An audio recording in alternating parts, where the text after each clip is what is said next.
ఏందివే రోహిత్, మీ ముంబై టీంలో ఉన్న వాళ్ళు ప్లేయర్లా లేకపోతే రాక్షసులా? నీ అవ్వ ఓపెనర్ నుంచి స్టార్ట్ చేస్తే లాస్ట్ ప్లేయర్ బౌలర్ దాకా దగ్గర దగ్గర ప్లేయర్లు ఉన్నారు కదే. మరి గట్లుంటది మాతోటి.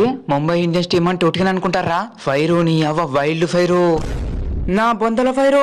మా ఎస్ఆర్ఎస్ టీమ్ లో ఉన్నంత ఫైర్ మీలో ఉందా? ఓపెనర్ గా మా కాడ్రామా రెండవ కొడుకు హెడ్, అతనితో పాటు కాడ్రామా నాలుగవ కొడుకు షేకు అభిషేక్ అత్తరు. నీ అవ్వ ఒక్కొక్కరికి పోయిస్తారు. వా మీ దగ్గర ఓపెనర్ గా హెడ్ అభిషేక్ ఉంటే మా దగ్గర hit man Rohit Sharma, sixer అన్న పబ్లిక్ అంగంలో వీళ్ళు జాక్స్ ఉన్నారు. నీ అవ్వ వీళ్ళ బ్యాటింగ్ తో ఒక్కొక్కరు గజమంటూ వణుకుతారు. వా మా దగ్గర ఫస్ట్ టైమ్ లో కాటరమ్మ చిన్న కొడుకు మీ ముంబై పిల్లగాడు ఇషాన్ కిషన్, తర్వాత కాటరమ్మ మూడవ కొడుకు తెలుగు బిడ్డ నితీష్ కుమార్ రెడ్డి ఎత్తరు. వీళ్ళు సిక్సర్లతో తప్ప ఇంకెవరితో మాట్లాడరు. గట్లయితే మా దగ్గర ఫస్ట్ టైమ్ లో T20 world number 1 batsmen junior 360 Suryakumar Yadav, గా తర్వాత మీ తెలుగు బిడ్డ వరల్డ్ T20 మూడో ర్యాంక్ లో ఉన్న తిలక్ వర్మ ఉన్నారు.